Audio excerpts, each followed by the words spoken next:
So here are the chapter 2 notes. Once again, we're not going to spend a lot of class time. I'm going to do some problems in class. I think that you'll get more out of it than me reading. But for today anyway, I'm going to go back and forth between the PowerPoint that the book has supplied and the notes that I have written.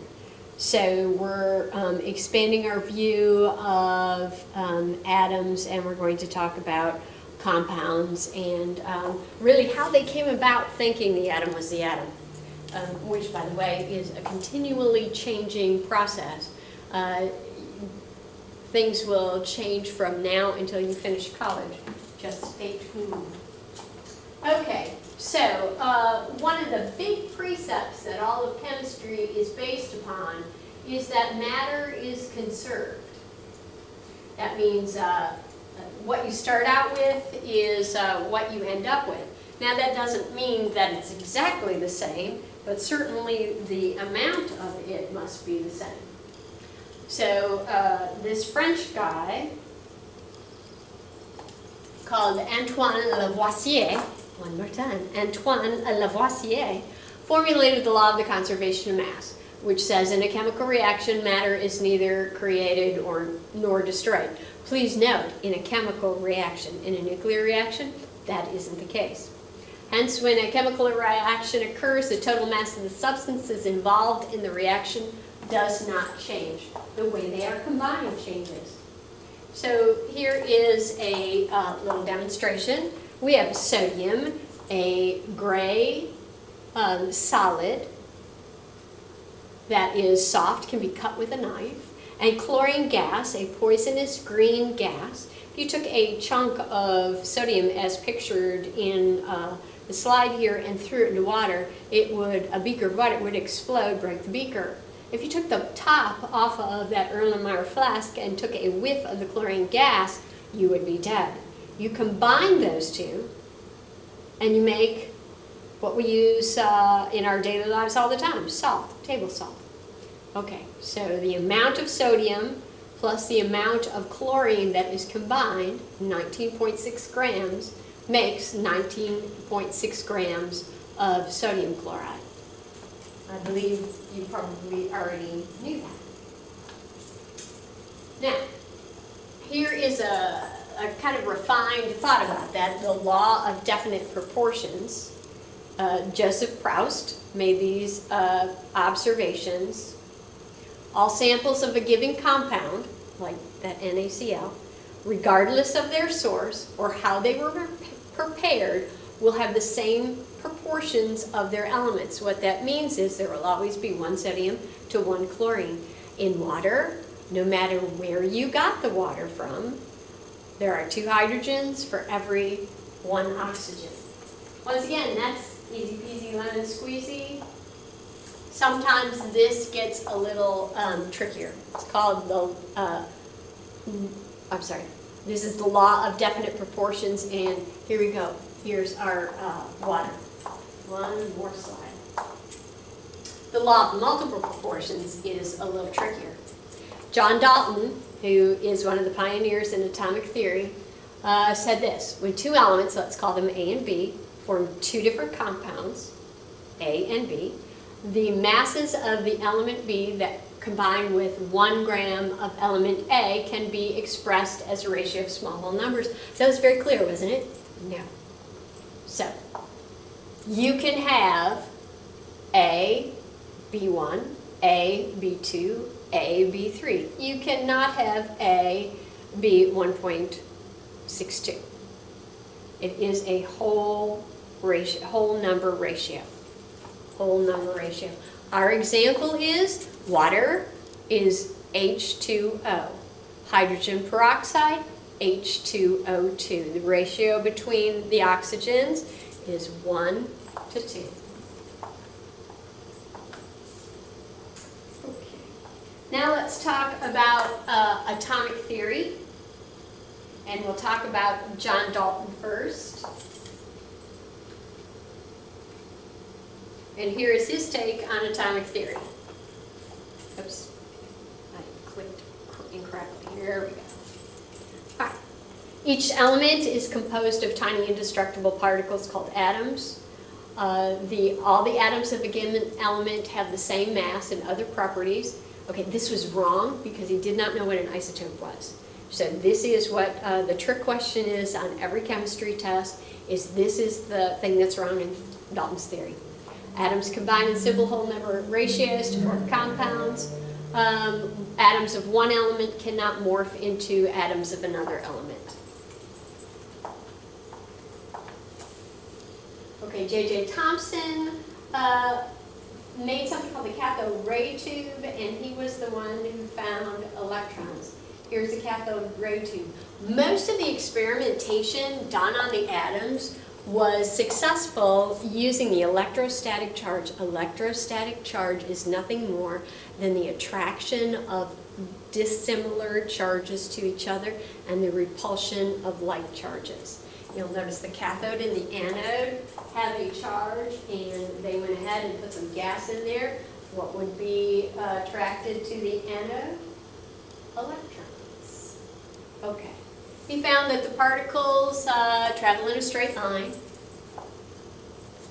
and these particles carried a negative electrical charge.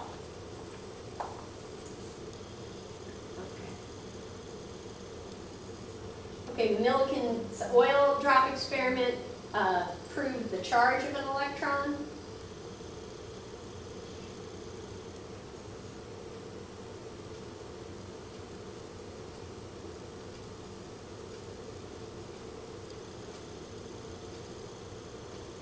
Okay.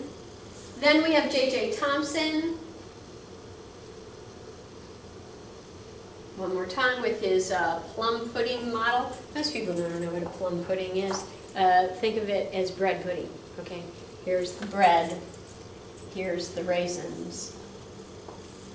The raisins were the electrons. The bread was the positive. A plum pudding. Rutherford's gold foil experiment.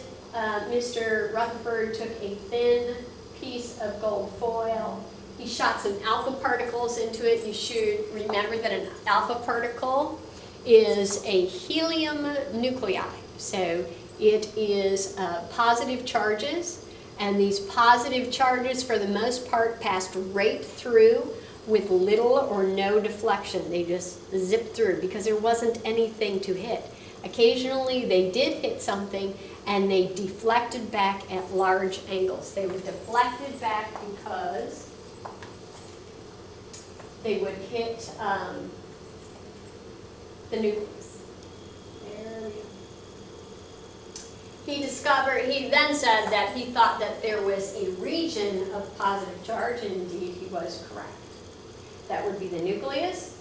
So his big contribution was he found the nucleus. Most of the volume of an atom is empty space, and he called his positively charged particles protons. Mr. Chadwick, who doesn't get much press in atomic theory, was the one who figured out what a neutron was.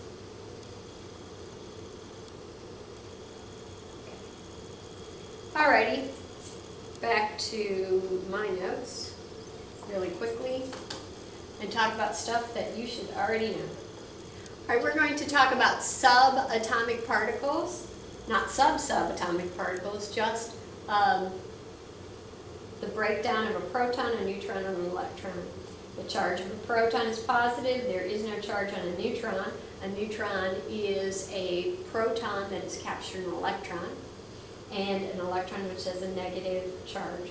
Please notice the masses of a proton and a neutron are almost the same, and the mass of an electron is very, very tiny.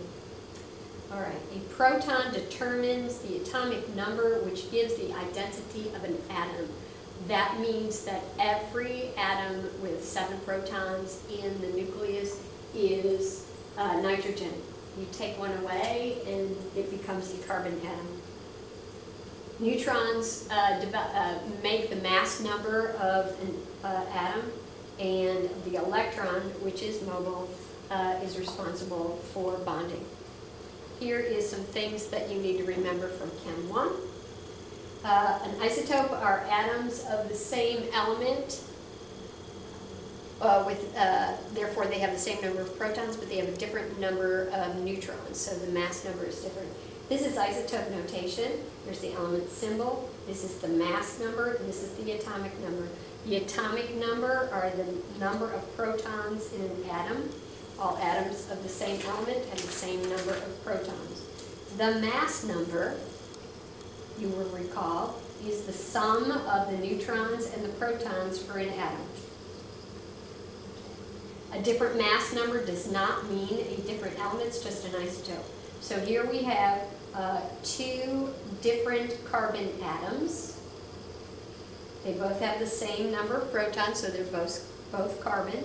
They have different mass numbers, so they have different numbers of neutrons. So 12 minus 6 gives you 6 neutrons, 14 minus 6 gives you 8 neutrons. All right, here's a calculation for you, the average atomic mass. That would be the weighted average mass that takes into account all of the isotopes of an element.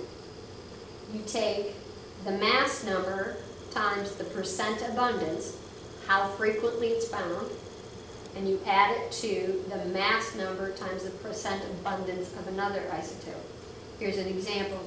Chlorine is found in nature in two isotopes. 25% is chlorine-37, this is the mass number. 75% of it is chlorine-35, mass number. What's the average atomic mass of chlorine? Okay, so do a little math here. So it would be 0.25 times 37, 0.75 times 35. Add those up together and you should get 35.4 atomic mass unit.